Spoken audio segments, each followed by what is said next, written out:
Assalamualaikum warahmatullahi wabarakatuh. Baiklah, pada kesempatan kali ini kita akan membahas mengenai kebesaran dan kekuasaan Allah di alam raya. Setiap yang ada dan tiadanya sesuatu pasti mempunyai sebab akan adanya atau akan ketiadaannya. Apapun yang terjadi di alam semesta ini dipastikan ada penyebab yang melekat padanya serta ada pelaku yang memerankan kejadian tersebut. Segala benda yang muncul dan berproses merupakan skenario Allah Subhanahu wa Ta'ala, Sang Pencipta lagi penguasa alam semesta, beserta isinya tanpa bantuan siapapun dan apapun, agar setiap makhluk selalu tunduk dan patuh atas perintah dan menjauh dari larangannya. Untuk lebih memahami kekuasaan dan kebesaran Allah di alam raya, pada kesempatan kali ini kita akan membahas surah An-Nahl ayat 65-70, surah Yasin ayat 38-40, surah Al-Isra ayat 12, serta surah Al-Anbiya ayat 30. Sebelum masuk ke materi mengenai pemahaman kekuasaan dan kebesaran Allah, marilah kita dengar muratal surah-surah tersebut. Yang pertama, surat An-Nahl ayat 65-70. Wallahu anzala minas samaa'i ma'an fa ahya bihil arda ba'da mautiha inna fi dhalika laayatan liqaumin yasma'un. Dan Allah menurunkan air hujan dari langit, dan dengan air itu dihidupkannya bumi yang tadinya sudah mati. Sungguh, pada yang demikian itu, benar-benar terdapat tanda-tanda kebesaran Allah bagi orang-orang yang mendengarkan pelajaran. Wa inna lakum fil an'ami la'ibrah nusqikum mimma fi butunihi min baini farthin wa damin labanan khalisan sa'igan lisyaribin. Dan sungguh, pada hewan ternak itu benar-benar terdapat pelajaran bagi kamu. Kami memberimu minum dari apa yang ada dalam perutnya, berupa susu murni, antara kotoran dan darah, yang mudah ditelan bagi orang yang meminumnya. وَمِن ثَمَرَاتِ النَّخِيلِ وَالْأَعْنَابِ تَتَّخِذُونَ مِنْهُ سَكَرًا وَرِزْقًا حَسَنًا إِنَّ فِي ذَلِكَ لَآيَةً لِقَوْمٍ يَعْقِلُونَ. Dan dari buah kurma dan anggur, kamu membuat minuman yang memabukkan dan rizki yang baik. Sungguh, pada yang demikian itu, benar-benar terdapat tanda kebesaran Allah bagi orang yang mengerti. وَأَوْحَى رَبُّكَ إِلَى النَّحْلِ أَنِ اتَّخِذِي مِنَ الْجِبَالِ بُيُوتًا وَمِنَ الشَّجَرِ وَمِمَّا يَعْرِشُونَ. Dan Tuhanmu mengilhamkan kepada lebah, buatlah sarang di gunung-gunung, di pohon-pohon kayu, dan di tempat-tempat yang dibikin manusia. ثُمَّ كُلِي مِن كُلِّ الثَّمَرَاتِ فَاسْلُكِي سُبُلَ رَبِّكِ ذُلُلًا يَخْرُجُ مِن بُطُونِهَا شَرَابٌ مُخْتَلِفٌ أَلْوَانُهُ فِيهِ شِفَاءٌ لِلنَّاسِ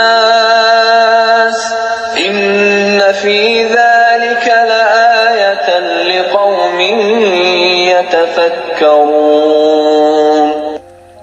Kemudian makanlah dari segala macam buah-buahan, lalu tempuhlah jalan Tuhanmu yang telah dimudahkan bagimu. Dari perut lebah itu keluar minuman madu yang bermacam-macam warnanya. Di dalamnya terdapat obat yang menyembuhkan bagi manusia. Sungguh, pada yang demikian itu, benar-benar terdapat tanda kebesaran Allah bagi orang yang berpikir.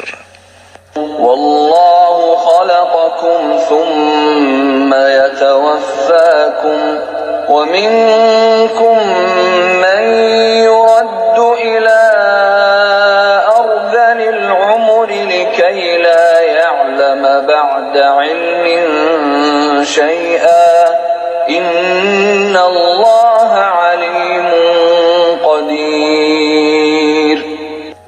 Dan Allah telah menciptakan kamu, kemudian mewafatkanmu. Di antara kamu, ada yang dikembalikan kepada usia yang tua renta, pikun, sehingga dia tidak mengetahui lagi sesuatu yang pernah diketahuinya.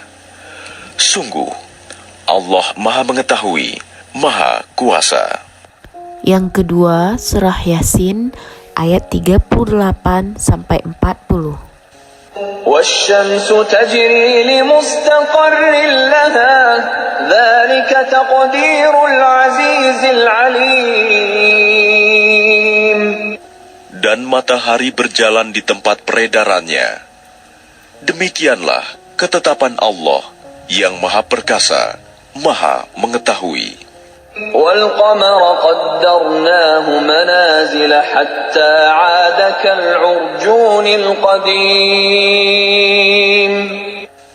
Dan telah kami tetapkan tempat peredaran bagi bulan, sehingga setelah ia sampai ke tempat peredaran yang terakhir, kembalilah ia seperti bentuk tandan yang tua. لا الشمس ينبغي لها أن تدرك القمر ولا الليل سابق النهار وكل في فلك يسبحون. Tidakkah mungkin bagi matahari mengejar bulan, dan malam pun tidak dapat mendahului siang? Masing-masing beredar pada garis edarnya. Yang ketiga, surat Al-Isra ayat 12. وجعلنا الليل والنهار آيتين فمحونا آية الليل وجعلنا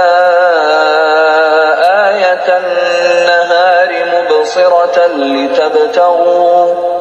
لتبتغوا فضلا من ربكم ولتعلموا عدد السنين والحساب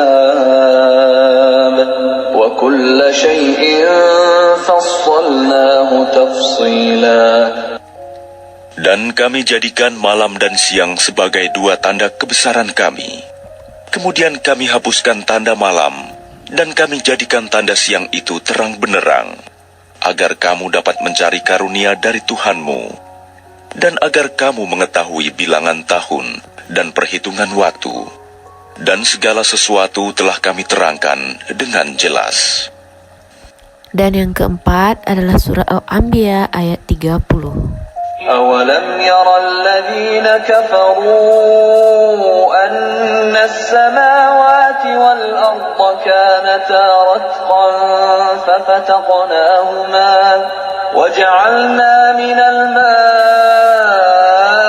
كل شيء حي أفلا يؤمنون. Dan apakah orang-orang kafir tidak mengetahui bahwa langit dan bumi keduanya dahulu menyatu.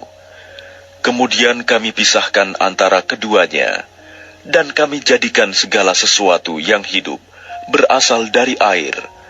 Maka mengapa mereka tidak beriman? Setelah kita mendengar murotal dari surat-surat mengenai kekuasaan dan keagungan Allah Subhanahu wa Ta'ala di alam raya ini, marilah kita pahami kandungan-kandungan atau pemahaman-pemahaman yang terdapat dalam ayat tersebut. Seperti contoh yang pertama dalam surat An-Nahl ayat 65, yang mana artinya bahwa Allah telah menurunkan hujan untuk menyirami tanah yang kering dan tandus. Di sini kita diajak untuk memikirkan kejadian-kejadian alam yang ada di sekitarnya. Salah satunya hujan. Hujan yang turunnya dari langit dapat menghidupkan kembali tumbuhan-tumbuhan yang kering sekalipun atau menyuburkan kembali kondisi tanah yang sudah mati atau tandus. Oke, sekian untuk video kita kali ini. Mengenai kandungan-kandungan ayat selanjutnya kita bahas di buku paket. Terima kasih. Assalamualaikum warahmatullahi wabarakatuh.